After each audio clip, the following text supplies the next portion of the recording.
میرے عزیز دوستو، آج ہم آپ کو ایک حیرت انگیز واقعہ سنانے جا رہے ہیں۔ آپ اس واقعے کو دھیان سے سنیے۔ اس واقعے میں میرے اور آپ کے لیے بڑی عبرت ہے، اور یہ مبارک مہینہ چل رہا ہے تو اللہ کرے اللہ تبارک و تعالی مجھے اور آپ کو اس واقعے سے عبرت لینے کی توفیق عطا فرما دے کہ حضرت موسیٰ علیہ السلام کے زمانے کے ایک گنہگار شخص کا واقعہ ہے۔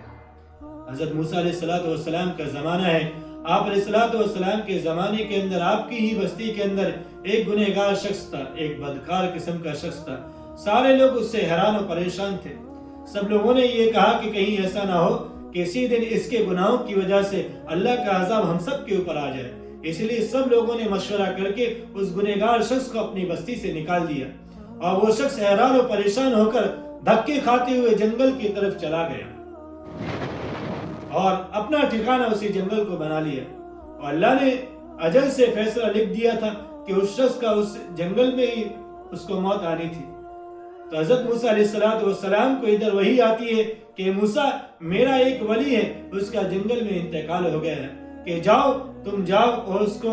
غسل دلاؤ، اس کو نہلاؤ، اسے کفناؤ، اور لوگوں میں اعلان کر دو کہ جو شخص اس کی نماز پڑھے گا، اس کے جنازے کی نماز پڑھے گا، اللہ تبارک و تعالی اس کی مغفرت فرما دے گا۔ جب یہ اعلان ہوا اور موسیٰ علیہ السلام نے اس کا اعلان کیا تو سارے کے سارے لوگ جنگل کی طرف دوڑے لگا رہے ہیں اور دیکھ رہے ہیں کہ ذرا دیکھیں تو صحیح، ایسا کون سا اللہ کا ولی ہے کہ جس کی وجہ سے اللہ تبارک و تعالی نے ہم سب کی مغفرت کا اعلان کر دیا۔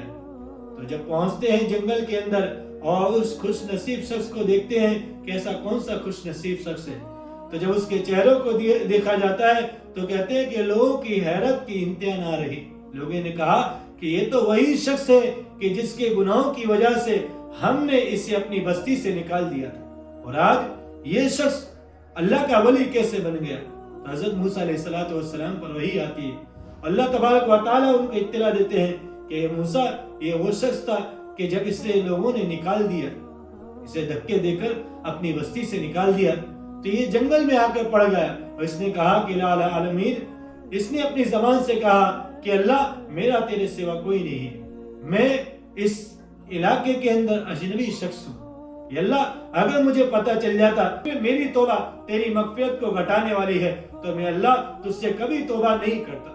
بلکہ میں نے سنا ہے کہ تو بڑا غفور رحیم ہے، یا اللہ میں اسی وجہ سے تجھ سے اپنے گناہوں کی بھیک مانگ رہا ہوں۔ تو کہتے ہیں کہ اللہ تبارک و تعالیٰ نے اس کے ان جملوں کو اتنا پسند کیا کہ اللہ تبارک و تعالیٰ نے اس کی مغفرت ہی نہیں فرمائی، بلکہ اللہ تبارک و تعالیٰ نے اسے ولی بنا دیا۔ اس لیے میرے عزیز دوستو، یہ رمضان المبارک کا مہینہ چل رہا ہے، ہم سب کو چاہیے کہ اس مبارک مہینے میں اللہ تبارک و تعالیٰ سے اپنے گناہوں کی رو رو کر گر گڑا کر بھیک مانگے، اپنے گناہوں کی معافی مانگے۔ اسی لیے کسی شاعر نے کیا ہی خوب کہا ہے کہ اللہ کی راہ اب بھی ہے کھلی، اللہ کی راہ اب بھی ہے کھلی، آثار و نشاں سب باقی ہیں، اللہ کے بندوں نے لیکن اس راہ پہ چلنا چھوڑ دیا ہے۔ میرے عزیز دوستو، اللہ تبارک و تعالی ہم سب کو اپنے گناہوں کی اللہ تبارک و تعالی سے بھیک مانگنے کی توفیق عطا فرمائے۔